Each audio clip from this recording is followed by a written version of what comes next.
everyone, welcome to Techrides. I'm Edwin Marcial and I'm here with Brian Patrick Cork and his gorgeous 2018 Jeep Wrangler Rubicon.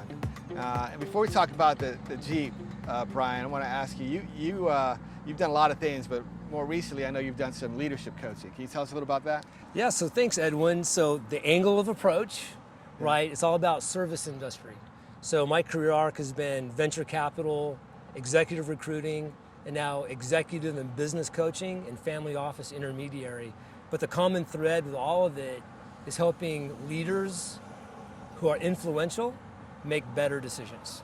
Okay, well that's great, that's great. So I want to really get into talking about this Jeep because it's really awesome. This is a Rubicon, right, which is the top of the line. It's the pinnacle of the food chain. Right, right, in terms of off-roading, right? It's made to like just go anywhere, right? It was designed specifically to conquer the Rubicon Trail, right? So, you know, and because it's a two-door with the angle of approach and the breakover angles and all the different technical aspects, it can literally go anywhere that vehicles dare. Really? Okay. Go anywhere where vehicles dare. Yeah, and so tell me, you've had several Jeeps, right? This is not your first Jeep. How many Jeeps did you say you had? Like, all told, I've had 16. That doesn't include Broncos and some other vehicles. Right. But in terms of the modern Wrangler, I've had 12. I've had 10 JKs, and this is my second JL.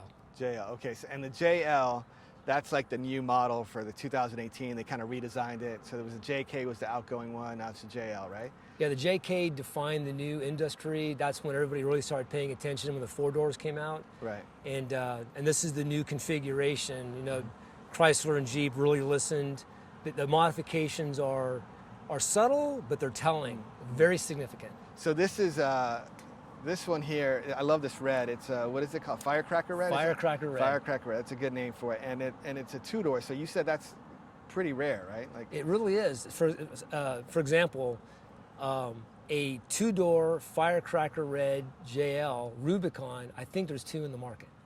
Okay. In our local market. Wow. They're okay. very hard to come by. Okay.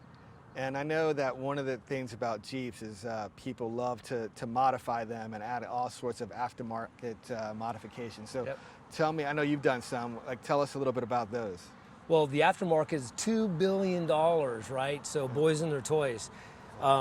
So stock, it's really important to understand that the Rubicon, so you got the Sport, Sahara, the Rubicon. The Rubicon is the highest performing. It comes about 1.5 inches higher than the Sahara and Sport.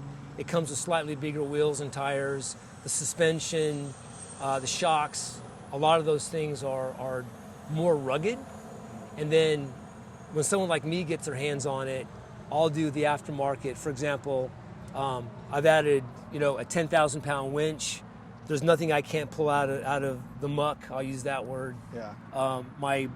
My wheels are old school Pro Comps, 69, so that's that silver sheen. Yeah. My Nitto Ridge Grapplers are 37s. The average is probably, they come with 33s. The average you'll see on the road is 35. That'll get you almost anywhere, but those are 37s. Wow. So they get a little obnoxious, but the game plan is to put 40s on this thing and another inch of lift. Right now I've got the Mopar 2.5-inch lift with Fox shocks, which is pretty typical now, but I'm probably going to go with a TerraFlex lift, go 3.5 inches over 40s. And that's going to give it a radically different stance, as it's called, with some very significant characteristics, especially if I want to boulder and, you know, do some significant off-roading. And have you done, like, what, you know, where have you taken this guy, like, in terms of off-roading? Have you done some trips? This vehicle in particular has not seen anything radical. There's a plethora of phenomenal, you know, trails in the Georgia, especially around North Georgia mountains. Right. She started to see that. Yeah. But we're getting ready for Moab in August. Okay, awesome. So what about, what else can you tell us about the car? What kind of engine is in here? It's an inline-6, 3.6 Penstar. It's a proven engine power plant that's been in the JKs, now the JLs, you know, going back to, you know, to 07. But now Jeep has introduced a turbo edition, and they're also going to bring in a diesel edition as well. Okay. But this is the old standard. This thing, Right. there's nowhere it can't go. It'll pull Right. you through anything. Right, right. And what attracted you to Jeeps? Because you weren't always a Jeep guy, right? Man, I used to race Porsches and BMWs. Yeah. One day, my oldest daughter comes to me. She goes, "Dad, I want a Wrangler." I'm like, "No, they're dangerous." We both know, have a mutual friend named Keith Shuley here in town.